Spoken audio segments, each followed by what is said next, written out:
Hey folks, this is Matt Rainwater, and today we're going to be reading episode 35 of Trailer Park Warlock. In this episode, we're going to do a little bit of a deep dive into what's going on in the South. Why are there vampires? And this is an episode that is focusing on Darla and Bev, and specifically Darla. So let's get started. Let's see what happens here. So here we go. Trailer Park Warlock Big Feeder Country. So this Lone Star Gas and Go totally made this up, but this gas station was basically a gas station that I've like when I was growing up in Louisiana. I went to all the time to fuel up my crappy old pickup truck, and so that's what I was thinking of when I drew this gas station. Just a little FYI.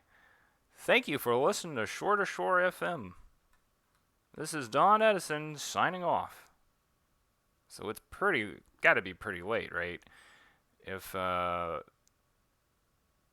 paranormal radio show host is signing off, it's probably about 4 in the morning.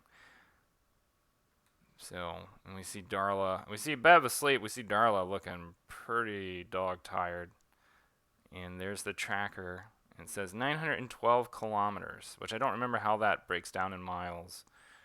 But I think it's around maybe 400, 300, 400. Anyway.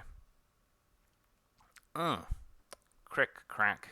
Darla's snapping her back, giving herself a stretch, and notices this vampire over here. Smoking at a gas station. Which is probably not a good idea, right? But he doesn't seem to care. Darla walks into the gas station. Evening? Hi. And our gas station attendant, our clerk, is reading a magazine. Looks like a pretty saucy magazine called Biter. I guess like maybe a nudie magazine for vampires. And now we got all of our gas station, our convenience store stuff. Pox, A minus, O plus, Jimmy Doe's, beef, Dean, Raffles, now garlic free, night grown mushroom chips. This product is manufactured in a facility that processes other products which may contain sunlight, photosynthetic plant material, garlic, wheat nuts, or garlic, wheat, nuts, soy, fish, shellfish, peanuts, tree nuts, and Judeo-Christian iconography, and may contain traces of all or the above, or all of the above. And Darla's just reading the packaging here, looking confused, obviously. She is now looking at the drinks. Cavern Drip. Sip the drip. That's my favorite one. That's definitely my favorite gag in this episode. Clearly making fun of Mountain Dew. Bonacana, pulp-free marrow. Simply blood. Darla clearly looks concerned at all this vampire convenience store goods. And she picks out what is probably canned tea, right? Called Texas tea. Can I get a pack of pails and $30 on pump 3? Sure thing, bud. You doing all right tonight? Just catching the tail end of the night fights and hitting the hay. I hear ya. I'm off tomorrow if you want to hit the pens at Casco Bowl. Yeah, ma'am. Does midnight sound good? You got it. All right, see you then. Later. $20 on pump 4? That'll be $23.11. Looks like you've been driving away. Where you come from? Colorado? That's a hell of a drive. Where you headed? Well, not really sure. But it looks like somewhere in Louisiana at this point. There's a little typo there. I'm going to have to see if I fixed that in the published episode. Louisiana, huh? That's big feeder country. Feeder? Yeah, you know. Like my friend who just came in. Oh, you mean like a vampire? Sure, but I wouldn't use that word around them. That's what the old hunters called them way back then. Way back when. Good to know. Say, would you happen to know much about how someone becomes a feeder? Well, it ain't like those hunter stories about biting folks in the neck, that's for sure. Hunters had a lot of wild tales about all those Vlads and Nosferatus that don't hold up so well these days. You'd be surprised to know they don't even fry in the sun or sparkle or any of that other stuff. Little Twilight call out. They're night walkers by choice as a religious thing. And as far as I know, that's the only way you can join their crowd is by joining one of them Abyssian churches. They got some kind of holy ritual that does it. And so that's supposed to be the Abyssian, what's the word, symbol. Huh, really? That's it? So you can't force somebody to turn? Every feeder I talk to says it can't happen. I got my reservations, but I'll take them at their word.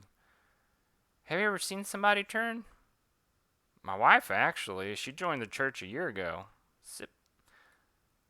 Did she go a little wild during that time? So, like, Darla's trying to basically. She's inquiring this guy because she's trying to figure out, like, if Jake is a vampire, right? Because she has suspicions about. She's not sure what's been going on. She has suspicions, and so she's just asking this guy since there's this whole thing about feeders. How you mean? Well, did she start clawing and ripping at stuff? Did she attack you at all? Nah. She just started smoking a lot and gambling. Her gums got real irritated when the teeth came in. Changed to working nights. That was about it. Huh. Okay. Thanks for all that. I better get going. Long drive ahead. So Darla starts pumping gas here. What the hell did Jake get himself into? So that is so that was the intention of this episode, is to establish some lore about what these southern vampires are, and as it turns out, as far as we know right now, they're more of a church, and it's not.